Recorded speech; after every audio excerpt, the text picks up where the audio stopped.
Muy buenas noches, somos el BSG Institute y en esta oportunidad nos convoca la actividad de aprendizaje número 6. Muy bien, el tema que vamos a abordar el día de hoy tiene que ver con la metodología RUP. Habíamos hablado ya en la sesión anterior acerca del modelamiento orientado a objetos, habíamos explicado las bases teóricas acerca de lo que consistía, ¿no? El hecho de modelar los objetos, las clases dentro de un sistema de información. Y pues ahora vamos a hablar un poquito acerca de la metodología RUP, profundizando un poquito más a detalle acerca de esta metodología para luego ya pasar a lo que es el proceso de diseño de prototipos y de interfaces dentro de un ejercicio que se va a ir trabajando a lo largo de nuestra unidad didáctica.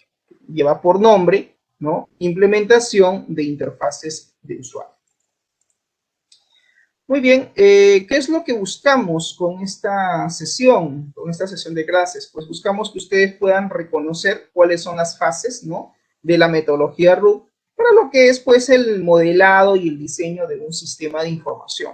Hemos hablado que todo sistema de información, ¿no?, todo sistema, todo software, pues tiene que tener una fase de modelamiento, tiene que tener una fase de diseño en cuanto a lo que va a constituir, pues, ¿no?, la solución tecnológica que nosotros queramos implementar. Muy bien. Cuando hablamos de modelos y diagramas, es importante clarificar que son dos conceptos totalmente distintos, ¿no? ¿Qué cosa es un modelo versus qué cosa es un diagrama? Pues bien, un modelo dice, básicamente es la captura, ¿no?, una vista de un sistema, básicamente del mundo real. Es decir, mediante un modelo yo capturo, ¿no?, la vista de la situación real de lo que existe. Es una abstracción, es una forma de representar algo abstracto, algo tangible, algo que existe, ¿no? Ahora, cuando uno va a desarrollar a veces un sistema de información, puede que en una empresa todos los procesos de negocio no estén todavía sistematizados. Todavía se utiliza papel y lápiz, todavía los procesos son manuales, son procedimentales, y por lo tanto, pues esa realidad implica que ese proceso, este business process, ese proceso de negocio todavía no está automatizado, todavía no está sistematizado. Y por lo tanto, yo puedo representar ese proceso mediante un modelo, ¿no? Básicamente dice, el modelo es la abstracción, puede ser en este caso de una realidad, puede ser de repente que la empresa ya tenga un sistema, ya maneje un sistema, y que puede que ese sistema incluso no funcione de forma correcta, o que todavía tenga deficiencias o falencias en cuanto a su funcionamiento. Entonces yo también mediante un modelo puedo abstraer dicho sistema y representarlo, ¿no? Considerando en este caso, dice, un cierto propósito. Así el modelo, dice, describe completamente aquellos aspectos, ¿no?, del sistema que son relevantes al propósito del modelo y a un apropiado nivel a detalle. Es decir, mediante un modelo pues representamos más que todo, ¿no?, el proceso de negocio, podemos representar procesos de negocio, podemos representar en este caso la actividad, ¿no?, de la cual queremos automatizar o sistematizar. El diagrama, en tanto, es una representación ya gráfica, dice, de una colección de elementos, ¿no?, de modelado. A menudo, dice, es dibujado, ¿no?, a través de grafos, ¿no?, con vértices conectados con grafos, ¿no? Básicamente, pues, a través de un flujograma, ¿no? Y puedo tener un flujograma, un diagrama, pues puedo tener un diagrama entidad-relación, es un diagrama. Profesor, en el caso, por ejemplo, de base de datos, cuando nosotros elaboramos el modelo entidad-relación, ¿ese modelo entidad-relación es un modelo o es un diagrama? Esto es un modelo. Si yo hago en Erwin mi diagrama lógico y mi diagrama físico, pues eso ya no es un modelo, eso ya es el diagrama de lo que constituiría, en este caso, pues, las entidades, ¿no?, de esa base de datos, ¿no?, tomando como ejemplo para poder diferenciar el concepto entre modelo y diagrama. Entonces, en otras palabras, el modelo viene a ser como un bosquejo, ¿ya?, de lo que yo quiero luego representar. Y el diagrama ya es mucho más puntual, ya ahí yo represento, pues, los elementos, ¿no?, que conforman parte de ese diagrama del cual yo quiero representar. Acá nos dice que el modelado básicamente sirve para capturar las partes esenciales de un sistema, ¿no? Mediante el modelamiento, pues sí, nosotros podemos capturar cuáles son, pues, esas partes claves, esenciales de lo que sería, pues, un sistema del cual nosotros queremos, en este caso, implementar. Muy bien. Existen, ¿no?, los diagramas de caso de uso. Hemos hablado acerca de los diagramas de caso de uso, claro que sí. Y en este caso, un diagrama de caso de uso dice, es una técnica, ¿no?, que se utiliza básicamente ¿para qué? Para capturar información. ¿Sobre qué? Sobre los servicios que un sistema proporciona, ¿no?, a su entorno. Dice, desde el punto de vista del usuario, es decir, mediante un diagrama de caso de uso yo puedo representar, ¿no?, una serie de actividades que va a realizar cada uno de los actores del negocio. Hay que recordar que en un diagrama de caso de uso voy a encontrar, ¿no?, un use case se le llama caso de uso, y lo que es un actor, el business actor, el actor del negocio, ¿no? En lo que es, por ejemplo, el software de Rational Rose, ¿no?, el actor del negocio siempre lo representa de esta manera, ¿no? Siempre se representa así, como si fuera un actor de palo, ¿no?, un muñequito de palo. Cuando es, por ejemplo, el worker actor, el trabajador, el empleado, es lo mismo, pero se representa a manera de un círculo, ¿no? Hay un círculo que lo encierra, ¿no? Eso ya es propio de la herramienta, ¿no? En el caso, por ejemplo, de StarOML, indistintivamente si el actor es, en este caso es el customer, es el cliente o es el empleado, siempre lo representa así, ¿no?, como un muñequito de palo, ¿no? Modelio, que es otro software que también se utiliza para crear este tipo de diagramas, pues también lo representa de esa manera, ¿no? Cada software tiene sus propios iconos, ¿no?, de cómo representar los elementos dentro de un diagrama. Pero en esencia, un diagrama de caso de uso, ¿qué representa un diagrama de caso de uso? Los actores del negocio y las principales tareas o actividades que realiza cada uno de esos actores del negocio, ¿no? Dice, el diagrama de caso de uso, dice, es una técnica, ¿no?, que se utiliza para capturar y realizar la especificación básicamente de una serie de requisitos o de requerimientos. Es decir, cuando vamos a desarrollar un sistema, estamos utilizando la metodología de desarrollo de software como lo es RUB, nos van a dar una lista de requerimientos, una lista de requisitos, donde van a existir los famosos actores del negocio, ¿no?, que para nosotros como analistas vendrían a ser pues los perfiles, ¿no?, los perfiles de usuario, de acceso que van a tener al sistema, y cada uno de ellos pues tiene que llevar a cabo una serie de tareas, una serie de actividades. Entonces, mediante un diagrama de caso de uso, ¿qué hacemos? Representamos cuáles son las tareas o las actividades que va a realizar ese actor del negocio. En el ejemplo que ustedes aprecian aquí en pantalla, tenemos pues al customer, ¿no?, al cliente, y dice, bueno, el cliente, ¿qué es lo que puede hacer, ¿no? ¿Qué actividades va a realizar? ¿Qué acciones? Ok, él puede, dice, retirar dinero, puede consultar su extracto financiero y puede realizar transferencias. Esto, obviamente, es un caso de uso que tiene que ver básicamente con las operaciones que puede realizar un cliente, por ejemplo, con respecto a su cuenta bancaria. Entonces, estas son las principales acciones que él como actor puede realizar, ¿correcto? Una observación es que en cada caso de uso, por ejemplo, siempre se tipifica, es decir, se describe en acción, es decir, en verbo, ¿no? Siempre termina en terminología AR, ER, IR, ¿no? Básicamente es el verbo, ¿no? Retirar, consultar, buscar, transferir, realizar depósito, por ejemplo, ¿no? Realizar retiro o retirar dinero, ¿no? Consultar estado financiero, etcétera. O sea, son las acciones que básicamente puede realizar ese actor dentro de ese proceso, ¿no? Y de esta manera, pues, mediante un diagrama de caso de uso, nosotros podemos representar cuáles son las principales actividades, ¿no?, o tareas que va a realizar cada uno de los actores involucrados en el proceso que nosotros queremos modelar o que queremos representar. ¿Ok? Muy bien. Están entonces una serie, dice, de diagramas en UML. Sí, existen una serie de diagramas en UML que nosotros podemos representar. Y de esta manera, a través de este gráfico, quiero explicarles básicamente cómo es la secuencia en cuanto a la creación de estos diagramas que existen dentro de lo que es el lenguaje de modelamiento unificado, ¿no? De ahí vienen las siglas UML, ¿no? Unified Modeling Language, lenguaje de modelamiento unificado. Muy bien.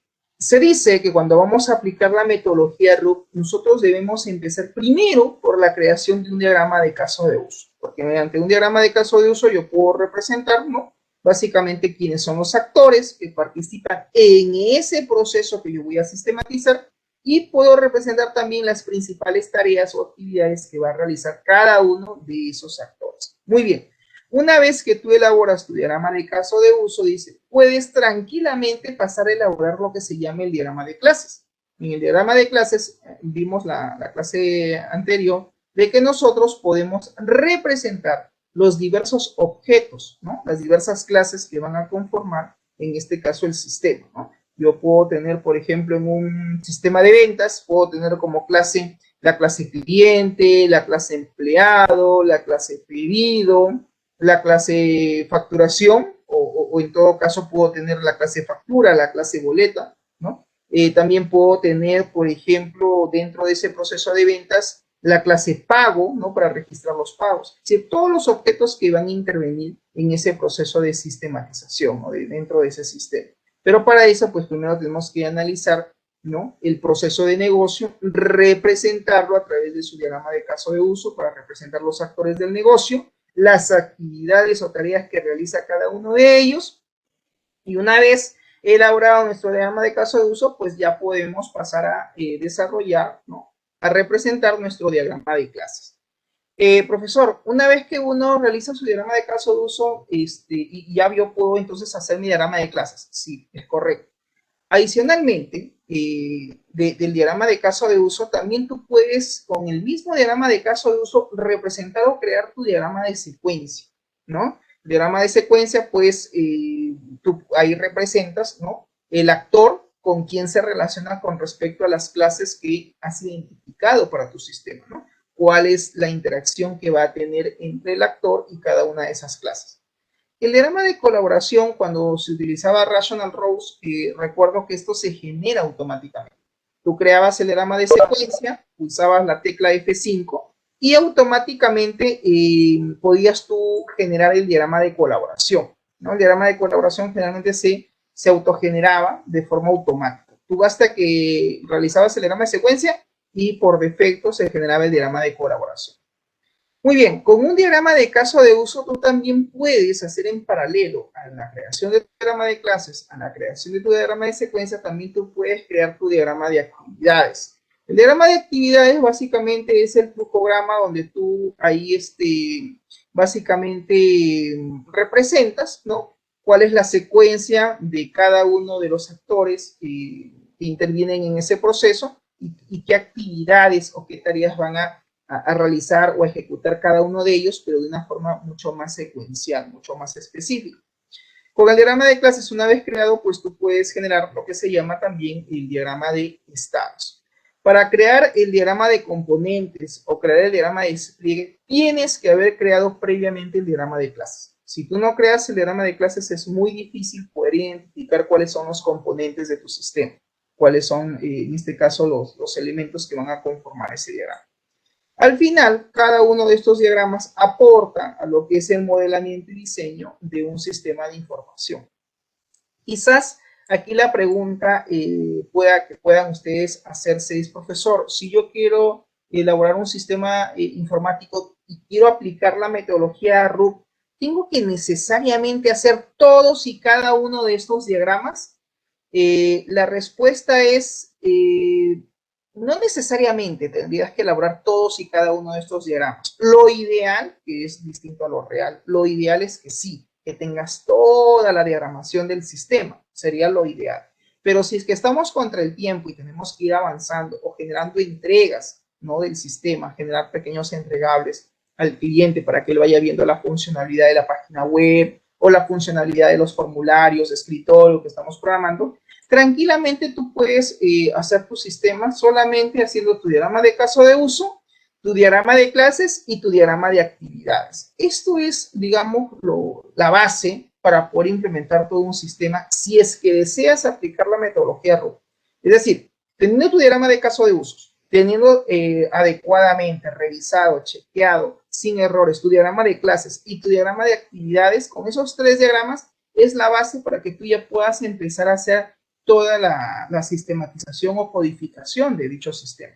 ¿Por qué? Porque obviamente con un diagrama de clases tú ya tienes identificado cuáles son las clases del sistema y puedes tranquilamente ir programando cada una de esas clases, ¿no? Dependiendo de que si vas a trabajar con DLLs, ¿no? Con archivos DLL, y de repente dentro de una DLL, pues creas todas las clases que se van a tener que utilizar para el proceso de sistematización. El diagrama de componentes más que todo es para representar cuáles son los componentes del sistema. Esto lo puedes ir avanzando ya en paralelo, ¿no? Si en el caso que estés contra el tiempo, ¿no? Y tienes que pasar ya rápidamente a la fase de desarrollo, entonces creo yo que con tener el diagrama de caso de usos, el diagrama de clases y el diagrama de actividades de todo lo que quieres sistematizar es ya un buen avance para poder pasar luego a la fase de desarrollo. Al final, cuando uno hace pues todo este análisis, ¿no? Y todo este modelamiento y diagramación de lo que implica pues todo el sistema, pues vamos a llegar como objetivo final, como propósito, que es la implementación del código, la implementación del algoritmo, que es ya la funcionalidad del sistema, ¿no? Pero a veces aquí también nos perdemos cuando hacemos todo este proceso, porque es el especialista se desespera mucho por llegar a la fase de desarrollo y a veces deja de lado esto, ¿no? El análisis, el modelamiento, ¿no? Yo siempre digo, ¿quieres hacer un sistema? Si quieres hacerlo bien, sí. No quieres que te quede nada fuera, no quieres que quede ningún detalle fuera, ok. Mi recomendación es haz un adecuado análisis de requerimientos. Es decir, la identificación de los requerimientos de usuario es clave, es fundamental en un proceso de sistematización. Si tú has logrado identificar qué es lo que el usuario quiere, cuáles son sus requisitos, créeme que vas a poder aplicar un adecuado análisis de requisitos o de requerimientos para determinar cuáles son los requerimientos a nivel funcional del sistema y aquellos requerimientos no funcionales. En algunos casos puede que de repente quien te contrate para hacer un sistema te dé, ¿no? Y diga, mira, Pascual, estos son los requerimientos funcionales y estos son la lista de requerimientos no funcionales. Excelente, porque ya te lo están dando. De repente ahí lo que tendría que hacer Pascual es simplemente si hay un requerimiento que no entiende o que no le ha quedado claro qué es lo que el usuario quiere respecto a ese proceso, pues simplemente le haría una retroalimentación, ¿no? Hará pues una reunión de trabajo, se tendrá que entrevistar con los usuarios. ¿Para qué? Para volver a levantar información o clarificar qué requerimiento, qué requisito es lo que el usuario está solicitando de ese proceso y de qué manera quiere que esa actividad o ese proceso funcione. ¿Estamos? Básicamente para poder clarificar. Eso cuando ya te dan la lista de requerimientos funcionales y no funcionales. Si no te lo dan, si simplemente te dan una lista de cosas que el usuario quiere o espera que el sistema haga, entonces tú como analista de sistemas vas a tener que de esos requerimientos identificar cuáles son los requerimientos a nivel funcional y cuáles serían los requerimientos a nivel no funcional. ¿Estamos? Que de hecho sea de paso, también tenemos un material en la plataforma del aula virtual con un ejercicio, un ejemplo detallado de lo que son requerimientos funcionales y no funcionales. Por favor, revisen lo que les puede ayudar para ese tema, ¿no? Muy bien, entonces al final el objetivo de estos diagramas pues es llegar con la implementación del código, ¿no? De la codificación. Muy bien, dentro de la metodología RUF está pues lo que son las clases y los objetos, ¿no? Cuando hablamos de clases, pues hemos dicho que una clase básicamente está conformado por tres elementos, ¿no? Uno es el nombre de la clase, dos vienen a ser pues las propiedades, ¿no? O los atributos que conforman la clase, y tres pues vienen a ser los métodos o las operaciones. En programación le llamamos los eventos, ¿no? Hay eventos que pueden ser públicos, hay eventos que pueden ser privados, ¿no? Entonces, básicamente esa es la estructura de una clase. Dice, en UML, para distinguir una clase y una instancia de una clase, es decir, un objeto, se representa, dice, por un rectángulo con un nombre que va, en este caso, subrayado, ¿no? Como es que se aprecia ahí.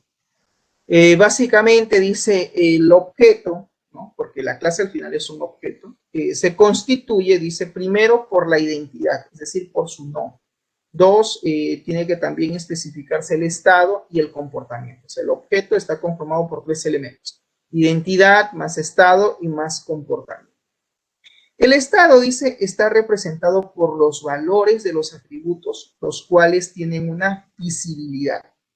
Un atributo toma básicamente un valor, ¿no? Es decir, un dato, ¿no? En un dominio en concreto. Aquí, por ejemplo, tenemos la clase estudiante o alumno y solamente se ha considerado 3 atributos, 3 propiedades. No significa que sean los únicos, ¿no?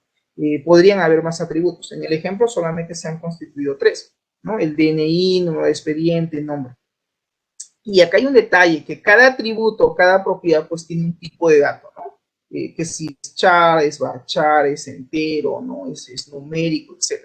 Y luego, pues están los métodos, ¿no?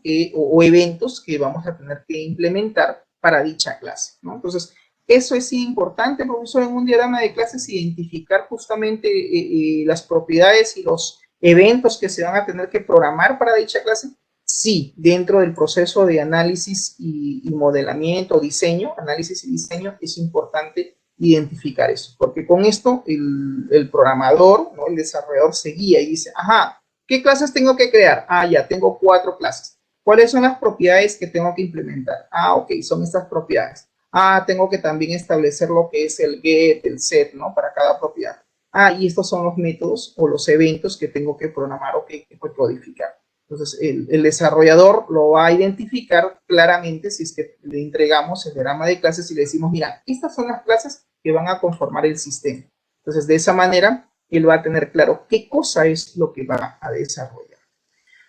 Muy bien, un diagrama de clases dice, describe los tipos de objetos en el sistema y los distintos tipos de relaciones, ¿no? Estáticas que existen entre ellos, porque acuérdate que las clases se tienen que relacionar, ¿no? Un diagrama de clases no puede quedar con las clases colocadas, pero sin relacionarlas, eso estaría mal. Hay que relacionarlas y hay que establecer su multiplicidad, ¿no? La multiplicidad tiene que ser como la cardinalidad, ¿no?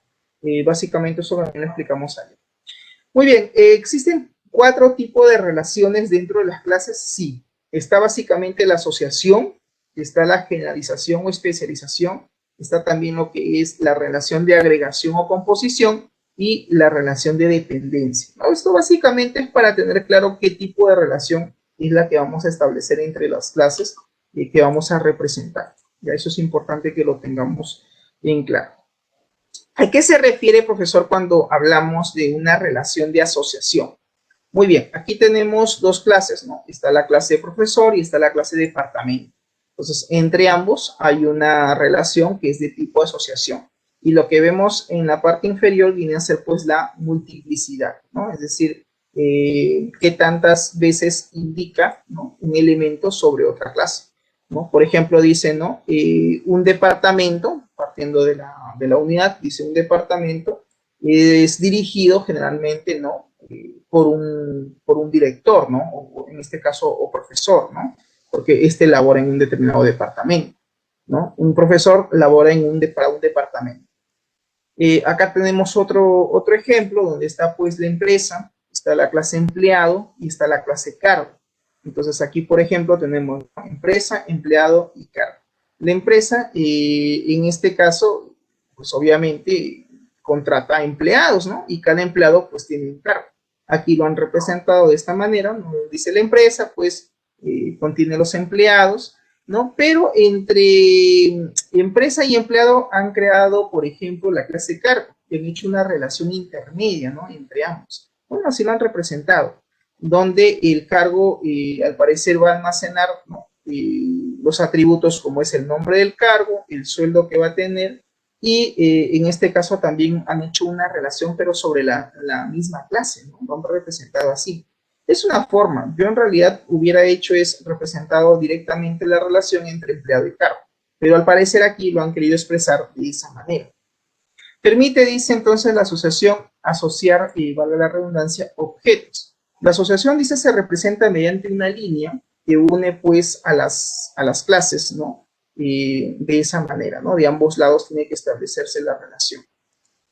Entonces, eso es una relación, pero por asociación. La generalización, ¿no? Básicamente dice se representa cuando tenemos una clase principal o una superclase, también conocido como clase padre, y las subclases. Las subclases se denominan a veces clases hijas, ¿no? Y hay una relación, obviamente, entre esas clases hijas o subclases con la clase principal o con la clase padre, ¿no? En el ejemplo aquí tenemos pues la clase comprobante, ¿no? Es decir, el comprobante pues será el comprobante de la venta, ¿no? Tiene sus atributos, ¿no? Número de comprobante, el importe, la fecha, han considerado solamente estos atributos. Y como subclases están en este caso la factura y la boleta, ¿no? Dicen, ambos apuntan, se relacionan a la clase comprobante. Esto se le llama generalización y la flechita tiene que ser de esta manera, ¿no? Es un triángulo, por así decirlo, no tiene color, no tiene relleno, y ambas apuntan a esta clase principal, ¿no? A la superclase. Profesor, pero aquí faltarían los métodos en estas clases. Claro que sí, faltarían los métodos, ¿no? Como por ejemplo nuevo, guardar, anular, listar, ¿no? Yo diría, por ejemplo, el método nuevo comprobante, por decir, ¿no? Otro método que se llame guardar comprobante. Otro método que se llame anular comprobante. Y otro método que se llame listar comprobante. Entonces yo acá podría crear los métodos, ¿no? Para esa clase, ¿no? Dentro de lo que es la representación. Aquí en este ejemplo solamente están los atributos, faltaría agregar los métodos o los eventos que van a tener esta clase, ¿no? De esa manera. Profesor, otro detalle, en el caso de la clase factura, ¿no? Por ejemplo, aquí deberíamos de considerar otros atributos, como por ejemplo el subtotal, ¿no? El IGB y el total a pagar, lo cual estaría correcto, porque serían los atributos que conformarían esta clase factura. En el caso de la boleta de venta, no iría subtotal y tampoco iría el atributo IGB, solamente total, ¿no? Porque la diferencia entre una factura y una boleta es que la factura pues contiene el subtotal y contiene el IGB, ¿no? A diferencia que la boleta, esos cálculos no se realizan, ¿no? Entonces, son detalles que nosotros tenemos que evaluar y tener en consideración al momento de uno hacer el modelamiento de un diagrama de clases, ¿no? Saber qué atributos son los que vamos a considerar y básicamente qué métodos o qué eventos son los que vamos a crear, ¿no? Dentro de esa representación que queremos hacer. Pregunta. Sí, te escucho, Julio. ¿Cómo estás? Dime. Buenas. ¿Por qué el IGB no se guarda en una base de datos? Porque puede ser variable, como nos ha pasado. Antes era 19, ahora es 18. Mañana puede ser otro dato. Sí, correcto. Muy buena tu pregunta. A ver, particularmente yo considero que sí se debe almacenar en un database ese atributo, el IGB. Pero el IGB no, Julio, como porcentaje, ¿ah? Sino el IGB como valor. He visto en algunos sistemas que tienen básicamente almacenado el dato, o sea, ese 18%, ese 19%, sí lo tienen almacenado dentro de la base de datos, pero está en una tabla aparte. Es decir, es una tablita que no, digamos, no se relaciona con las demás tablas. Es una tablita de datos que lo tienen ahí, ¿no? Digamos, a un lado, oculto, pero por temas simplemente de configuración. Es decir, tienen el dato, pero lo tienen ahí, ¿no? Guardado. Pero no es que ese dato o esa tablita se relaciona con todo el modelo relacional. En realidad, yo tengo la tabla factura, yo sí considero, recomiendo que se almacene la columna subtotal, la columna IGB y la columna total. Pero en el caso del subtotal y el IGB, lo que yo tendría que almacenar es el valor que representa del cálculo que estoy haciendo. Por ejemplo, si la factura es 1.000 soles, ese es el total a pagar, se supone que yo digo, ok, ¿cuánto es lo que estoy comprando? Mire, señor Castañeda, efectivamente, todos sus productos, todo lo que usted está comprando llega a 1.000 soles. Muy bien, dame una factura, por favor. Entonces, lo primero que hace el empleado es decir, ¿me brinda, por favor, su número de RUC? Entonces, si yo tengo RUC, me van a poder emitir una factura. Si no tengo RUC, pues obviamente no me van a poder dar factura, ¿no? Y aquí también hay un tema, ¿no? Que en el caso del RUC, pues hay lo que se llama la persona natural y persona jurídica, ¿no? Entonces, yo obviamente soy persona natural, mi RUC empieza con la serie 10, y cuando son empresas, cuando son, digamos, personas jurídicas, empresas, el RUC empieza con 20, ¿no? Entonces, claro, yo brindo mi RUC como persona natural y se supone que esos 1.000 soles es lo que yo voy a terminar pagando, porque el IGB ya está incluido dentro de los 1.000 soles. Entonces, ¿qué es lo que tendría que hacer el sistema? Regla de 3 simple, ¿no? Es decir, muy bien, 1.000 entre 1 punto, en este caso, 18, ¿no? Porque es el 18%. ¿no? El 1000 soles entre 1.18 y eso vendría a ser el subtotal, o también conocido en contabilidad le llaman la base imponible. Los contadores utilizan mucho este término. ¿Cuál es la base imponible o el subtotal? Y de ese monto se tendría que multiplicar, ¿no?, por el importe del IGB, que en este caso sería el 18%. ¿Y para qué? Para que se calcule el valor del IGB como tal. Al final, pues en el sistema, ¿no?, se deberá validar que la sumatoria del subtotal más el IGB sea igual al total a pagar. Es decir, si a mí me dijeron 1000 soles, pues 1000 soles es lo que yo doy. Pero internamente en el sistema, se debería de almacenar cuánto es el subtotal y cuánto es el IGB, para que cuando cierren el mes, ¿no?, sepan cuánto es lo que van a tener que la empresa tributar por lo que es impuesto a lo que es el Estado, ¿no? O sea, sumarán todos los montos, ¿no?, de IGB y dirán, muy bien, en impuestos vamos a pagar tanto. Y líquido, la empresa se queda con tanto. Quizás en el formulario, en la interfaz, muy buena tu acotación, yo podría tener una cajita de texto, ¿no?, donde indique pues ingrese porcentaje del IGB, o que se muestre con un label, ¿no?, diga ahí 18%. O se podría recomendar que dentro de la base de datos exista una tabla de configuraciones donde diga IGB y ese dato se actualice de forma automática, ¿no? Exista un usuario administrador que se logue y haga ese update, esa actualización, ¿no?, que no lo puede hacer cualquier usuario, sino solamente el que tiene el perfil de administrador. Entonces, en el sistema internamente se jalaría nada más ese porcentaje de esa tabla y se realizaría todo el cálculo, ¿no?, ya de forma automática. Eso tranquilamente con un procedimiento almacenado, ¿no?, ya hablando en funcionalidad del sistema. Pero sí, he visto que en algunos casos, como tú comentas, se guarda a veces el IGB en una tabla dentro de la base de datos. Algunos lo guardan, otros no, simplemente lo ponen por código. En el algoritmo mismo ponen por 0.18. Pero ¿qué pasa? Es que si cambian de gobierno y el IGB lo aumentan o lo distribuyen, pues tendrían que ir al script, ¿no?, a la programación del código, hacer el cambio del dato, ¿no?, volver a compilar el setup, el ejecutable, ¿no?, el instalador para volver a actualizar. Si es un sitio web o un sistema web, es mucho más sencillo porque simplemente editas ¿no?, el código fuente del archivo JSP o del archivo C#, ¿no?, dependiendo de en qué formato esté la página web, y simplemente eso se refresca y se actualiza en el dominio, ¿no?, en el sitio web. Pero sí, es recomendable. Yo particularmente recomiendo que se almacene el subtotal y el IGB para tener un dato histórico, ¿no?, dentro del sistema y saber cuánto es lo que se tiene que tributar. Eso le va a servir más que todo a la gerencia, cuando tenga que hacer sus reportes, ¿no?, sus datos, sus reportes estadísticos, ¿no?, de ingresos, egresos, y tiene que tener claro, ¿no?, oye, ¿cuánto es el monto que hemos facturado? Ok, tanto. Y de este monto que hemos generado en el mes, en el primer semestre, en tal rango de tiempo, cuánto se vendió con factura y cuánto se vendió con boleto.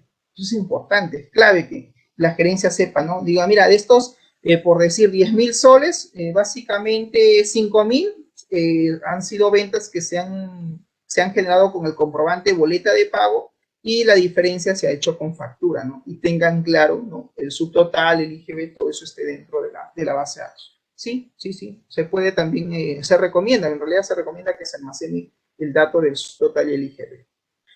Muy bien, por otro lado, tenemos lo que se llama la agregación y composición, ¿no? Dentro de un diagrama de clases hemos dicho que podemos tener una relación de agregación y una relación también de composición. Dice, en este modelo se muestra, ¿no?, cómo las clases pueden estar compuestas por otras clases. Efectivamente, puedo tener yo una clase y esta a su vez contiene otras clases, ¿no? Existe, dice, la relación de agregación y la de composición. Son en realidad términos a veces similares y a veces nos podemos confundir, pero es importante que lo tengamos claro.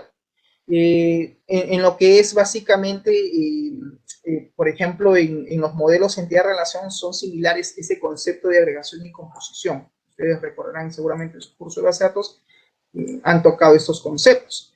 A ver, aquí tenemos la clase computadora, ¿no? Y aquí tenemos otras subclases, ¿no? Esta es la clase principal, esta es la clase padre, y vendrían a ser las clases, ¿no? En este caso, teclado, CPU, mouse. Podría tener la clase impresora, podría tener la clase, por decir, a ver, se me ocurre, modem, quizás, si te lo quiero representar.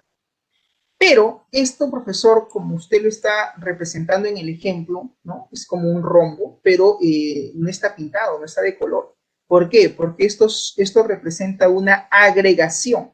¿Qué significa? Que el teclado, el CPU y el mouse son agregados, ¿no? Que todos ellos, la unión de todos ellos conforman el concepto de computador, ¿entiende? Mientras que en una relación de composición, acá tienen la clase cuerpo, y acá dice, hay otras subclases, hay las famosas clases hijas, ¿no? Como es, por ejemplo, corazón, hígado, cerebro. Estos son órganos, obviamente, pero estos elementos están dentro del cuerpo. ¿Me dejo entender? Es decir, conforman, lo componen, en otras palabras, a esta clase. Claro, pues, ¿no? Si yo saco, por decir, ¿no? La clase cerebro, si saco este órgano, pues obviamente tengo un cuerpo humano incompleto, ¿no? Es un elemento que lo compone, ¿se entiende? Entonces, la composición es básicamente todo lo que engloba, está compuesto, ¿no? Es todo. Y la agregación son las otras clases que se unen y que se relacionan, ¿no? Se agregan para conformar el elemento, como en el caso del computador.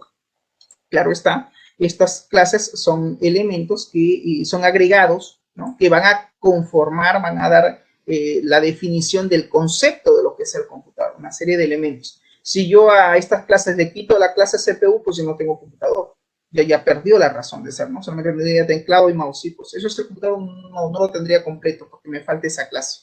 ¿Se entiende? Entonces, a esta forma de establecer la relación se llama agregación. Y la composición, que en realidad es lo mismo, solo que cambia, mira, al momento de uno representarlo, en el caso de Rational, pues se representa así, ¿no? De colorcito. Es decir, eso representa que es una composición. Va a depender también mucho de la herramienta de software que tú utilices, ¿no? De cómo se representen, digamos, las flechas, las relaciones, porque acuérdate que cada herramienta, cada software tiene su lista y su conjunto de herramientas, ¿no? De cómo representar los diagramas. Muy bien. RUP. Entonces, dice RUP, ¿qué cosa es? Pues es un proceso, ¿no? De desarrollo de software tradicional, hemos dicho, es una forma disciplinada, pues, ¿no? De asignar básicamente las tareas y las responsabilidades en una empresa de desarrollo, ¿no? Básicamente sirve para determinar, dice, quién hace qué dentro de esta metodología. Nosotros podemos identificar qué actor hace qué cosa, cuándo ese actor realiza tal actividad y cómo lo realiza. Entonces, responde básicamente a estas interrogantes, ¿no?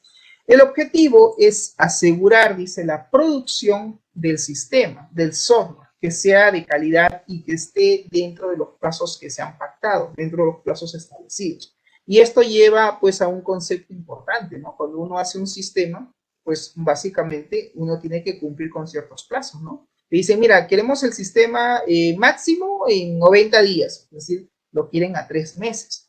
De repente es mucho tiempo o es muy poco tiempo, no lo sé. Va a depender de qué, de la complejidad de procesos que tú vayas a sistematizar. Si tú te das cuenta que es un proceso que tiene varios subprocesos, por ejemplo, ¿no? Proceso de ventas, hay que sistematizar el proceso de ventas. ¿Para qué es? Es para una cadena de boticas. Ok, pero este sistema no solamente va a funcionar para una sede, para una sucursal, va a funcionar para varias sucursales. Ok, y este proceso de venta, ¿con qué se inicia? ¿Cómo se inicia? La venta es presencial, también tienen la venta delivery, todas esas cositas, todos esos detalles hay que también entender y saber cómo es que funciona esa empresa, ¿no? Cómo llevan a cabo su proceso de venta de medicamentos de esa botica, ¿no? De repente te dicen, no, mira, la venta por ahora todo es presencial. Ah, ok. Y de repente tú, Julio, dirás, ¿y qué tiene que ver, profesor, si es que venden vía delivery? Porque si vas a implementar el sistema, entonces se supone que en tu base de datos tienes que considerar ese dato, ¿no? La venta también por delivery. Yo puedo tener entonces, eso significa que si van a hacer venta de delivery, pues tengo que tener, en este caso, ya estoy pensando en la clase pedido. Tiene que haber una clase pedido, ¿no? El cliente genera su pedido y en función a eso, pues se le genera la facturación. Entonces yo tengo que ver, ok, va a ser la venta vía delivery. Entonces tiene que haber una solución web, ¿no? Naturalmente, para que el cliente pueda ingresar y pueda ver la lista de medicamentos, ¿no? Naturalmente, y puede elegir y generar su pedido, ¿no? Y eso en la base de datos yo tendría que también considerarlo, ¿no? Lo que se llamaría, pues, tipo de pedido, ¿no? Puedo tener pedido presencial y pedido vía web, para tener ahí el dato claramente identificado, ¿no? El gerente o el administrador de la botica me puede decir, Castañeda, quiero que me muestres un report de cuántos pedidos se han realizado vía web y cuántos pedidos se han realizado de forma presencial, ventas presenciales y venta vía delivery. Entonces, si eso yo no lo considero en la base de datos, ¿de dónde saco esa información? Uy, ¿verdad? Tipo de pedido, no lo consideré, ¿y ahora qué hago? ¿De dónde, cómo sé de todo lo que he facturado, qué pedidos, de qué tipo? ¿No? Entonces, todos esos detalles es importante en la fase de análisis tener claros esos requerimientos porque eso nos va a servir de insumo al momento de hacer pues todo el modelamiento, ¿no? No solamente del sistema, sino también de la base de datos, para luego pues poder plasmar de forma adecuada y de forma correcta nuestros prototipos, nuestros formularios, que es al siguiente punto que vamos a ingresar ya próximamente, ¿no? Muy bien. Por otro lado, dice el objetivo, entonces, dice, es asegurar que la producción del software, ¿no? Del sistema, sea de calidad a través de esta metodología y que sobre todo se realicen dentro de los plazos establecidos y sobre todo dentro de lo que se ha presupuestado, ¿no? Para esto, dice, tenemos que tener los casos de uso, ¿no? Centrados en la arquitectura de iterativo. También se pueden trabajar mini proyectos o de forma incremental, de forma progresiva, ¿no? Se puede entregar el sistema por versiones, ¿no? Versión 1, versión 2, versión 3, ¿no? Esto va a depender mucho también del contrato que nosotros hagamos con la empresa. Ojo, esto me refiero cuando tú no trabajas, digamos, no estás en planilla, no trabajas dentro de la empresa como tal, sino a ti te están contratando como un tercero para hacer el sistema. Entonces, ahí obviamente hay un contrato de por medio, hay que analizar los plazos, los tiempos de entrega y si es que también podemos generalmente entregar, en este caso, o generar pequeños entregables, ¿no? Mira, ya tengo el proceso de pedido sistematizado, ahí tienes la versión 1. Mira, ya tengo el proceso de facturación, ahí te presenta el siguiente incremento, ¿no? El siguiente proceso. Podemos también ir entregando el sistema de repente por fases. Eso va a depender del contrato que hagamos y del pacto que hagamos con el cliente, ¿no? Hay empresas donde te dicen, mira, yo no quiero que me entregues el sistema al final todo funcionando, yo quiero que ni bien ya tengas cada proceso sistematizado, me avises y que me lo vayas lanzando porque necesito utilizar el sistema ya. Ah, ok, mira, ¿sabes qué? Ya tengo el proceso de pedido listo vía web. Te muestro, chécalo, revista, ¿no? Toma la fase de pruebas, utilicen, ¿no? Tómense 10 días, 7 días, vean en la funcionalidad, miren si funciona, miren si tienen alguna deficiencia con la página web o con la generación o con el registro del pedido. Si hay observaciones, por favor, comuníquenos. Nosotros como desarrolladores vamos a levantar las observaciones. Pues ahí viene lo que se llama las pruebas, ¿no? Las pruebas del sistema, ¿no? Que generalmente se llaman las pruebas de usuario. Cuando el usuario dice, sí, ok, perfecto, funciona, ok, tienes que hacer que te firmen, ¿no? Digamos, un documento donde certifique que el sistema está funcionando y que no tiene errores, ¿no? Y ellos están utilizando ese sistema que tú has hecho hasta que tú entregues una segunda versión, ¿no? O a ese sistema web integres otro proceso más. Ya tengo el pedido, pues ahora vamos con la facturación. Ya tengo pedido de facturación, vamos con los pagos. Ya tengo pedido, facturación, pagos, ya voy con el tema de delivery o de despacho, ¿no? De productos, etcétera. Entonces, a medida que vas avanzando con el desarrollo de tu sistema, tú puedes también ir entregando de forma incremental, ¿no? Cada uno de los procesos que estén ustedes sistematizando. Eso va a depender básicamente del contrato, de cómo hayan pactado con el cliente al cual ustedes están haciendo el sistema, ¿no? Por otro lado, dicen, es también un producto, ¿no? Se considera también que es un producto el hecho de que sea desarrollado y mantenido por Rational. Bueno, en este caso, pues la herramienta de software es Rational. No es la única, pueden ustedes también usar StarUML o Modelio o cualquier otro software donde puedan de repente utilizar o representar estos diagramas, ¿no? Sus diagramas de clase, diagramas de caso de uso, etcétera, del sistema que ustedes estén implementando. Para eso también debe de estar actualizado, dice, constantemente para tener en cuenta las mejores prácticas de acuerdo con la experiencia. Eso también es un tema, ¿no? Importante. En la vida, pues nada es perfecto, uno va mejorando, va perfeccionando en el tiempo, ¿no? Puede ser que en un primer momento la versión de sus diagramas no estén perfectos, ¿no? Y tengan que de repente refinar o mejorar esos diagramas. A medida que ustedes en el tiempo vayan implementando sistemas, pues van a ir mejorando y van a ir adquiriendo cierta experiencia en el tema de modelamiento, ¿no? de un sistema de información. Muy bien, en cuanto a RUP, tiene ciertas fases, efectivamente, ¿no? Tiene lo que es el inicio, la elaboración, la construcción y la transición, ¿no? Todo esto se da pues en el tiempo, ¿no? Y al inicio de un proyecto, pues debemos, digamos, definir, ¿no? Los objetivos del sistema, ¿no? Así como también pues empezar a hacer la elaboración del mismo para determinar cuál va a ser la arquitectura, ¿no? La construcción pues ya es la fase de desarrollo, ¿no? Hasta llegar finalmente a la entrega final, ¿no? El release del producto, ¿no? Del software ya funcionando. Bien, por otro lado, existen ciertas áreas de trabajo, ¿no? Está pues con la iniciación o concepción en este caso del proyecto, la elaboración, la fase de construcción, el RUP, está también la transición, y pues dentro de todo este proceso van ustedes a considerar una serie de fases, porque claro está que en un sistema ustedes no son los únicos que trabajan, no van a trabajar solos.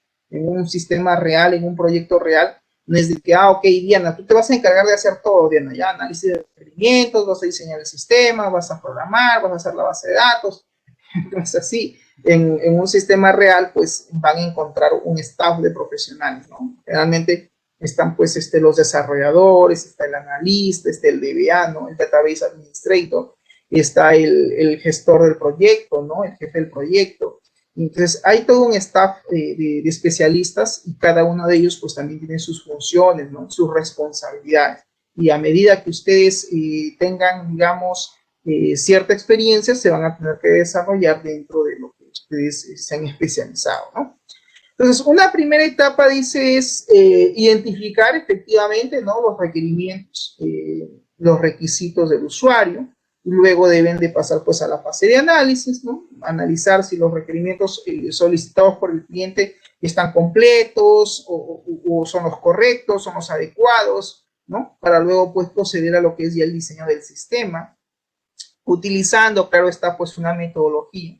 Y luego se llegará pues al paso de lo que es la construcción, ¿no? Lo que es ya la codificación, ¿no? Del sistema. Y luego que ustedes han programado, han desarrollado el software, pues hay que hacer las pruebas. Y las pruebas lo realizan no solo los usuarios. Primero lo tenemos que hacer nosotros. Lo hacemos los especialistas de IT, o sea, ustedes, los desarrolladores, ustedes tendrán que probar si el sistema funciona, si la página web conecta a la base de datos, si se filtran los datos, si se cargan los combo box, si las grillas o los grids que ustedes quieren mostrar realmente cargan información, no cargan información, si su formulario tiene una imagen que tiene que cargar y se tiene que cargar de la base de datos, y esta realmente se logra cargar, se logra generar de repente códigos, hay sistemas que generan códigos, ¿no? Cada vez que, por ejemplo, generan un producto, a veces hacen que este se genere de forma automática desde la base de datos, ¿no? A través de un procedimiento almacenado, y luego esto se muestra en la interfaz para que el usuario vea cuál es el código generado. En fin, puede haber una serie de requerimientos. Entonces, hay que hacer las pruebas primero nosotros. Si nosotros somos conscientes de que el sistema funciona, cumple, está dentro de lo solicitado, entonces ahora recién le damos al usuario final para que él haga las pruebas pertinentes, necesarias, y de decirle, mira, esta es la versión final del sistema. ¿Qué te parece? Revísalo. ¿Está bien? ¿Hay algo que nos ha faltado? ¿Hay algún proceso, algún dato que no se está calculando, que no se está almacenando, no se está guardando? Por favor, si tienes alguna observación, nos lo dices para poder levantarlas dentro del menor tiempo posible, ¿no? Cuanto antes.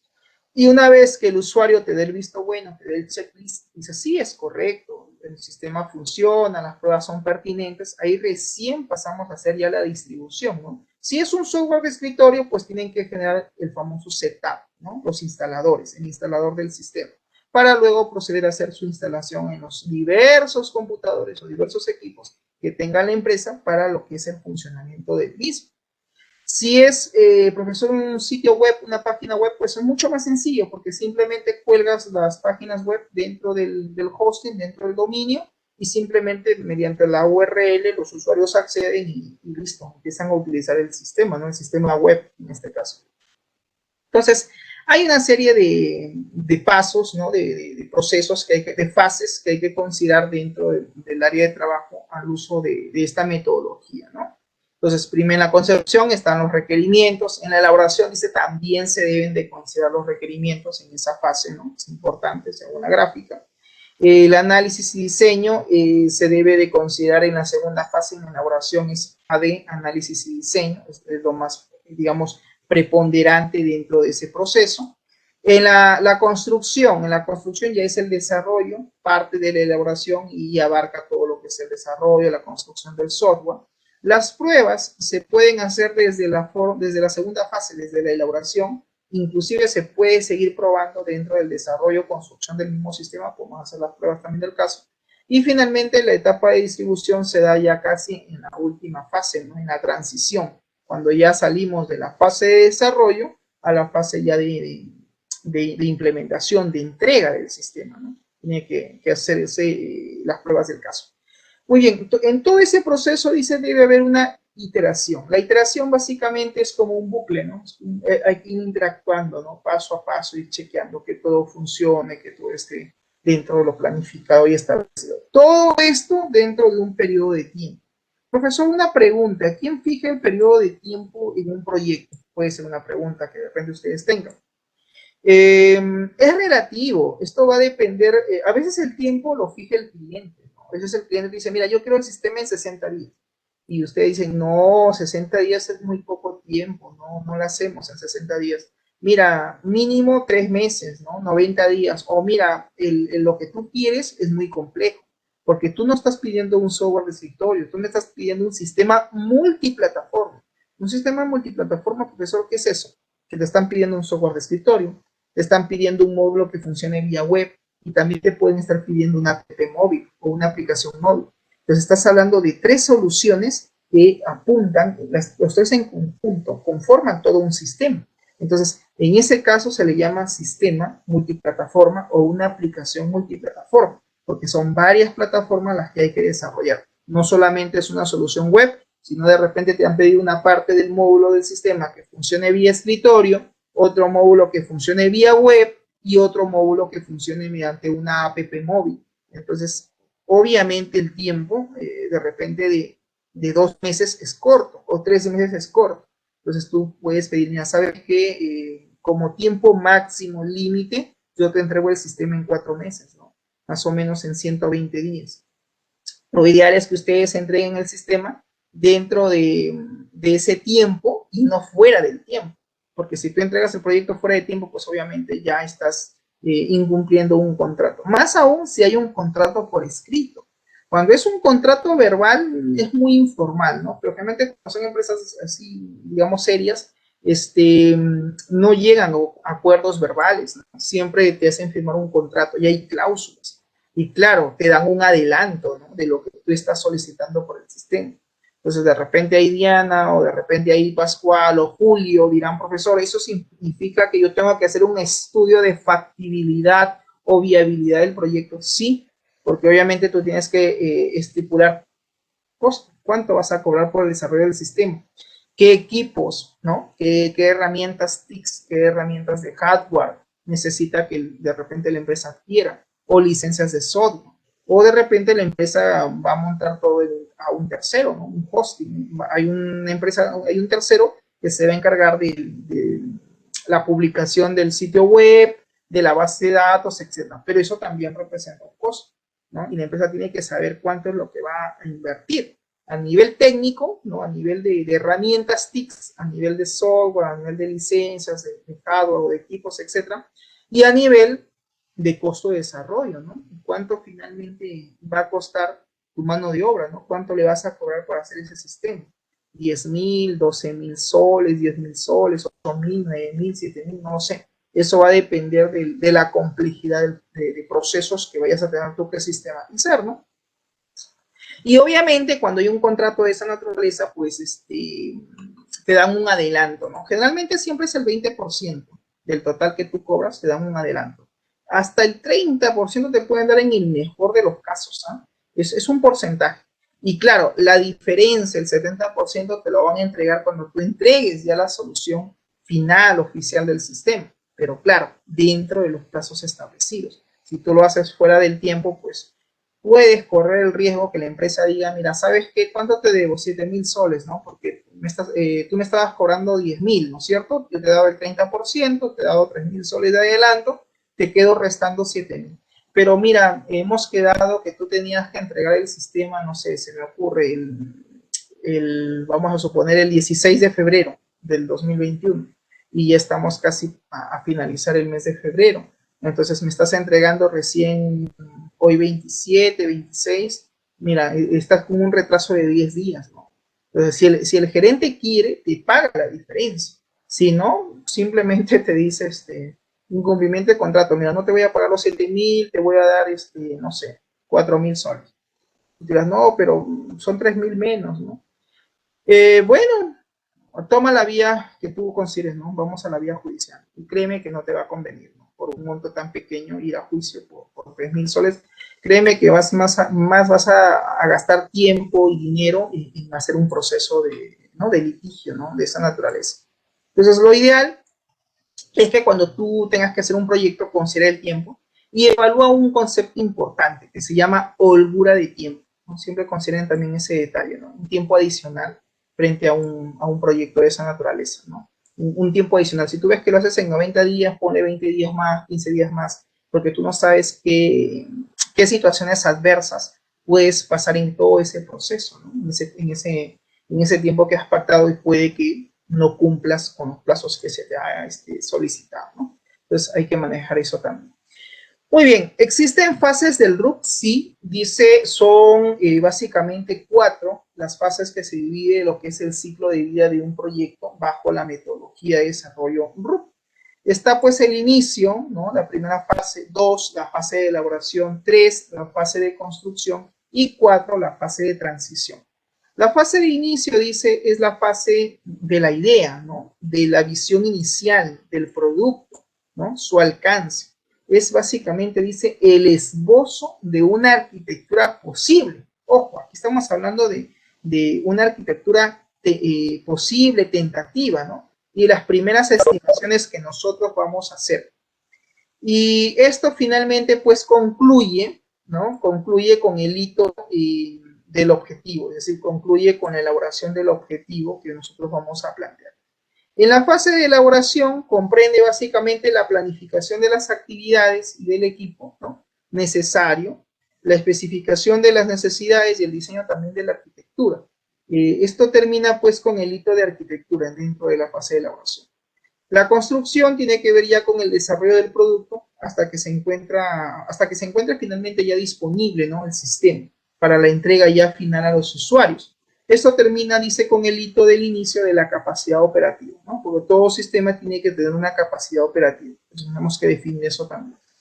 Y la última fase, que tiene que ver con la transición, ya es el traspaso del producto, ¿no? A los usuarios. Este incluye, pues, la manufactura, el envío de la información. Hay también un tema de asistencia, ¿no? De soporte. No sé si ustedes han escuchado ese término, asistencia o soporte. Cuando tú haces un sistema, también hay que hacer, pues, el soporte al usuario, ¿no? Y también está, pues, el tema del mantenimiento, ¿no? Hasta terminar finalmente, llegar a la finalidad, al objetivo, ¿no? Al propósito final, que es la satisfacción de los usuarios, ¿no? Lo que queremos es tener usuarios satisfechos con nuestro producto, con nuestro sistema que nosotros vamos a generar. Esto termina, pues, dice, con el hito ya final de la entrega del producto. Entonces, son básicamente, hay 4 las fases que conforman, en este caso, la metodología RUP, ¿no? Por otro lado, tenemos acá, dentro de este ejemplo, ¿no? Tenemos los trabajadores, ¿no? Que no son otra cosa que el recurso humano, ¿no? Cada uno de ellos, pues, tiene un rol, dentro del sistema tiene un rol, y cada uno de ellos, pues, va a desarrollar una actividad en especial, ¿no? Dentro de lo que es el desarrollo de esta metodología. Por ejemplo, acá como recursos está, pues, Pablo, María, José, Silvia y Eduardo, ¿no? Pablo, dice, es el encargado ¿no? del diseño del sistema, es el diseñador. María está a cargo de los casos de uso, ella va a ser la autora de los casos de uso. José es el encargado de hacer el diseñador de estos casos de uso, va a diseñar los casos de uso. Silvia va a ser la revisora, la que va a revisar estos diseños, y Eduardo pues tiene como rol, ¿no?, ser el arquitecto del sistema. Entonces, cada uno de ellos pues tiene una tarea, ¿no?, un rol que cumplir. En este caso Pablo tendrá pues que generar el diseño de los objetos, María tiene que detallar los casos de uso, José tendrá que diseñar los casos de uso, Silvia se va a encargar de revisar todo lo diseñado, ¿no?, por cada uno de sus colaboradores, y finalmente pues Eduardo tendrá que hacer el análisis y el diseño de la arquitectura del sistema, ¿no? Obviamente, como es un equipo, pues todos tienen que trabajar en comunicación, ¿no? Acá es imposible que Pablo y María no conversen, ¿no? Es imposible que José y María no conversen, o que Silvia no converse con María, con Pablo y José. Pues obviamente tiene que haber una comunicación, ¿no? ¿Para qué? Para que puedan ellos hacer lo que se llama el feedback, la retroalimentación dentro de lo que ellos quieren analizar o sistematizar. Muy bien, dentro de los artefactos que se pueden generar con RUB, básicamente un artefacto es el resultado parcial o final, ¿no?, que es básicamente, dice, producido y usado durante el proyecto. Son básicamente una serie de entradas y salidas de las actividades. Un artefacto puede ser un documento, un artefacto puede ser un modelo, ¿ya?, o un elemento que queremos nosotros modelar. ¿Existen conjuntos de artefactos? Sí. Está básicamente el modelamiento del negocio. Un artefacto son los requerimientos el hecho de poder establecer o definir los requerimientos, ¿no?, los requerimientos de usuario. El hecho también de establecer el análisis y el diseño del sistema, ese es otro artefacto. La implementación, las pruebas, el desarrollo, todo eso generamos artefactos. A través en este caso de los procesos, ¿no?, de Rational, ¿no?, a través del proceso unificado relacional, el arquitecto básicamente dice es un rol, ¿no?, o tiene un rol dentro del proyecto, ¿no?, dentro del desarrollo del software, y él básicamente va a ser el responsable, primero, ¿de qué? De liderar el proceso de arquitectura. Dos, él debe de producir cada uno de los artefactos que son necesarios para el sistema, ¿no?, lo que implica también pues tener una documentación descriptiva, ¿no?, del proyecto, los modelos, los prototipos, ¿no?, que se van a tener que desarrollar, que implementar. El arquitecto, entonces, ¿qué va a hacer? Va a visualizar el comportamiento del sistema, va a crear los planos del sistema, va a definir también la forma en la cual los elementos del sistema van a trabajar en conjunto. Y es básicamente pues el responsable, ¿no?, de integrar los requerimientos no funcionales en el sistema, ¿no? Ya hemos dicho que en todo sistema pues van a haber requerimientos, ¿no? A nivel funcional, ¿no?, es sencillo. Un requerimiento funcional, profesor, ¿qué es? Es lo que el usuario quiere que el sistema haga, básicamente. Es lo que el usuario espera que el sistema a nivel operativo, a nivel funcional, realice. Cálculos, procesos a nivel de almacenamiento, de procesamiento de información. Todo lo que el usuario espera, jóvenes, que el sistema realice, es un requerimiento funcional, ¿ya? Un poco recordando, básicamente es eso. Y los requerimientos no funcionales, pues tienen que ver básicamente con la parte técnica, ¿no?, la parte de hardware del sistema, ¿no? Si es que quieren que corra en una plataforma, que quieren que corra en un determinado sistema operativo, quieren que el sistema corra sobre un determinado servidor, etcétera, pues son requerimientos no funcionales, ¿ya? Eso también ustedes lo tienen que tener claro. Entonces aquí tenemos finalmente un diagramita, ¿no?, donde se expresa pues los actores, los colaboradores, ¿no?, quienes son los que intervienen dentro del proceso, ¿no?, el cliente, los usuarios finales, los stakeholders, ¿no?, los analistas de sistemas. Y por otro lado, pues están la serie de artefactos que se van a tener que generar, ¿no?, como son pues de repente en este caso un glosario técnico, ¿no?, de términos que hay que utilizar, el plan de gestión de los requerimientos, ¿no? A veces se utiliza mucho el documento de licitación, ¿no?, para lo que es requerimientos. Por otro lado, otro artefacto sería pues definir, por ejemplo, las reglas del negocio, ¿no?, el business rules, ¿ya? También está la visión, los requerimientos, los atributos, los requerimientos de los stakeholders, y claro está también como artefactos pues los diagramas que nosotros logremos generar, ¿no? Por ejemplo, el modelo de objetos, ¿no?, de nuestro diagrama de objetos del sistema, el modelo pues de los distintos casos de uso que de repente vamos a tener que diseñar o que desarrollar, Y finalmente, pues todo esto, ¿no? De una forma integral tenemos que considerar todo esto, ¿no? Tanto los colaboradores como también pues los artefactos, ¿no? Finalmente, el fin, el propósito es la implementación del sistema, ¿no? Donde se atiendan pues en realidad a cada uno de los requerimientos que ha solicitado el usuario, el cliente, ¿no? Pero dentro de lo que es la metodología RUT, ¿no? Claro está. Muy bien.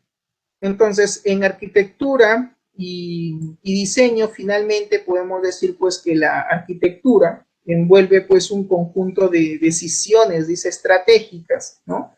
Tanto de diseño, están también los lineamientos, los rulers, las reglas del negocio, ¿no? Algunos patrones que de repente restringen el diseño y la implementación pues del software, ¿no? Y obviamente todo esto, pues al final lo que queremos es la implementación del código, ¿no? ¿No? El algoritmo finalmente que nosotros vamos a tener que desarrollar para que el sistema funcione dentro de lo solicitado, ¿no? Siempre atendiendo a los requerimientos de usuario, ¿no? Por eso siempre cuando dice, ¿vas a hacer un sistema de información? Sí, ok. ¿Y tienes claros cuáles son los requerimientos? No, es importante tener claro qué es lo que te piden, ¿no? Y como yo siempre les digo, ¿no? Analizar bien el business process, el proceso de negocio, ¿no? ¿Qué es lo que te están solicitando? ¿Cuál es el proceso de negocio que quieres hacer? ¿Es un sistema de venta? Sí, ok, muy bien. ¿Esa venta es presencial? ¿Esa venta es vía delivery? ¿No es vía delivery? Ok. ¿Qué reglas, qué condiciones tiene el proceso, ¿no? De repente hay un tope de consumo y eso también se tiene que reflejar en la aplicación, ¿no? Algunas restricciones que de repente el sistema tenga que hacer o se tenga que realizar o validar. Esas restricciones también las debo de considerar en la base de datos. Claro que sí, ¿no? Los famosos constraints o restricciones, ¿no? Y también las restricciones que tendrás que seguramente aplicar dentro de tus propias interfaces, ¿no? De usuario, o sea, dentro de los formularios ya sea de escritorio o formularios web también tendrán que hablar, también tendrán que haber, pues, ¿no? Algunas restricciones de ingreso de datos, por ejemplo, ¿no? Esto va a depender, como siempre les digo, del proceso de negocio que te estén solicitando implementar, ¿no? Claro está. Y finalmente, pues la metodología, tú la aplicas, ¿no? Generalmente para no solo cumplir con la documentación del sistema, sino para poder, pues, representar, ¿no? Cada uno de los procesos dependiendo de qué metodología estés usando. En este caso, estamos tocando RUP, ¿no? Que es la metodología que de repente ustedes han visto y manejan, pero también están, por ejemplo, las metodologías ágiles, ¿no? Está Scrum, está Lean, ¿no? Programación extrema, en fin, etcétera. Hay una serie de metodologías ágiles, Crystal, pero finalmente cuando mandan a desarrollar un sistema, a veces el cliente no es tan rígido, ¿no? No dice, mira, yo quiero que lo hagas con metodología ágil o tradicional.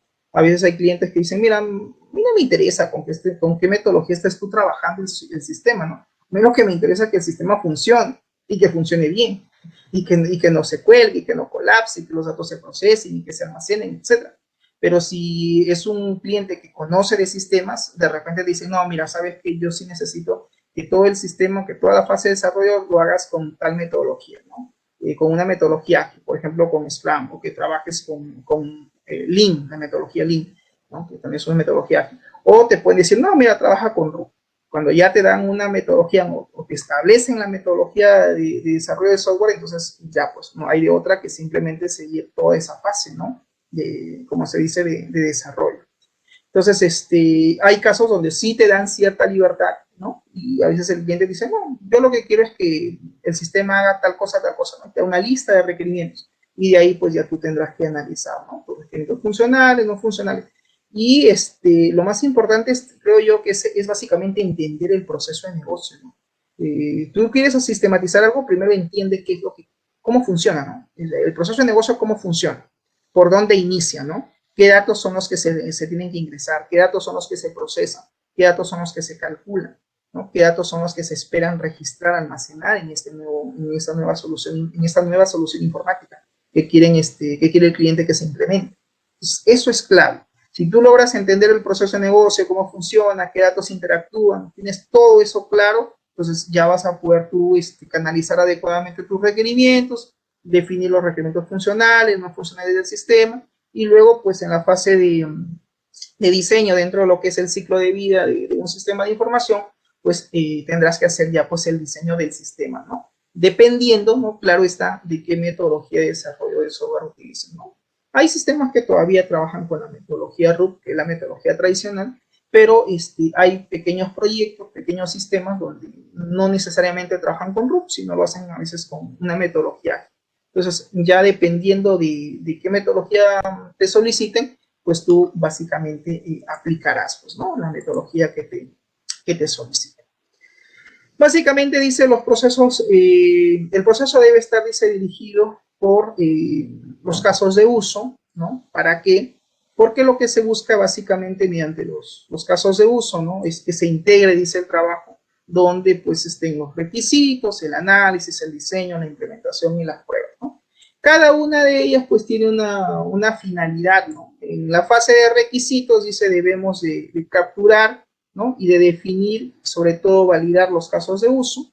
En la fase de análisis y diseño tenemos que realizar estos casos de uso que hemos identificado, ¿no? Y en las pruebas debemos de verificar que efectivamente se satisfacen, ¿no? Lo que hemos hecho, lo que hemos diseñado, satisfacen a los casos de uso, ¿no? Básicamente de esa manera. Todo esto pues tiene que tener un proceso iterativo, ¿no? Incremental, ¿no? Un proceso iterativo es esa manera de un ciclo, ¿no? Es un ciclo. Y como tal, pues hemos dicho que los sistemas de información tienen un ciclo de vida, ¿no? Interactivo, y se debe basar, dice, en la evolución de los prototipos ejecutables que se muestran, dice, a los usuarios y a los clientes. ¿A qué se refiere con esto, profesor? Significa que el hecho de que tú hayas analizado un proceso y hayas diseñado tentativamente una primera interfaz, que eso es lo que luego vamos a ingresar ya probablemente la próxima semana, a lo que es el prototipado, tengamos en claro que estos prototipos pueden de repente dentro del proceso de diseño, pueden ir mejorándose o pueden ir incluso rediseñándose. Esto puede pasar, sí, a medida de una solicitud de cambio, a medida de repente de una solicitud del cliente, ¿no? Que de repente tú en tu interfaz no has considerado un dato y al final dicen, oye, mira, pero necesito que también ingresar tal dato, o necesito que tal dato también se visualice en el formulario. Y tú dices, uy, pero no lo he puesto, ¿ya qué hago? Tienes que rediseñarlo, ¿no? Tienes que agregar eso en tu interfaz, en tu prototipo, ¿no? Que estés haciendo. Finalmente dice el ciclo de vida interactivo, a cada interacción se produce, ¿no? El ciclo de vida en cascada a menor escala, ¿no? El famoso ciclo en cascada que también hemos visto. Los objetivos, dice, de una interacción se establecen en función de la evaluación de las iteraciones procedentes, ¿no? Muy bien, ya estamos llegando a la parte final.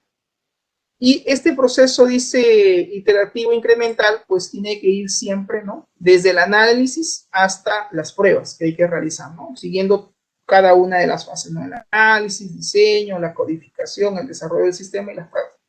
Y en algún momento, pues, si es que hay algo que ha fallado o hay algo que de repente el usuario no está satisfecho o no se ha hecho de acuerdo al requerimiento, es probable que volvamos nuevamente a revisar desde la fase inicial, ¿no? Desde el análisis, siguiendo con el diseño, el desarrollo y nuevamente las pruebas. A eso se le llama el ciclo, ¿no? El ciclo de vida interactivo de la solución que estemos en este caso desarrollando. A esto se le llama, dice, las actividades que se van a encadenar en una mini cascada con un alcance limitado, dice, por los objetivos de interacción, ¿no? Finalmente, a eso es lo que se busca con la metodología. Bien, jóvenes, ¿cómo estamos con el tiempo? Estamos con la hora. Bien, jóvenes, entonces, no sé si hasta aquí hay alguna pregunta o algún aporte. Profesor Charles, buenas noches. Buenas noches, estimado colega. Estamos con la hora, creo. No sé si los chicos tienen break. De repente. Sí, cuando tienen con el ingeniero IGA, creo que les piden break. Yo sí trato de cortar con la hora. Bien, jóvenes, entonces eso sería todo de mi parte. Por favor, no se olviden sus actividades hasta el día domingo. Ya la tarea 4 y 6, esto todavía es para el 7 de marzo, así que todavía hay tiempo para la entrega de la tarea 4 y 6. El resto son básicamente los foros. No se olviden de completar esa parte. Cualquier consulta, así como lo ha hecho la compañera Diana, me pueden escribir al WhatsApp. Con gusto los atiendo si tienen alguna dificultad con los videos de programación que les he dejado, que son 10, por favor vayan desarrollándolo. A medida que van avanzando, tienen alguna dificultad, me avisen. Bien, Bien, jóvenes, eso es todo de mi parte. Nos vemos. Cuídense, que tengan un excelente fin de semana y los dejo con el profesor Charles para que continúen su clase. Nos vemos. Listo, Hasta luego. colega, muchas gracias. Chao, chao.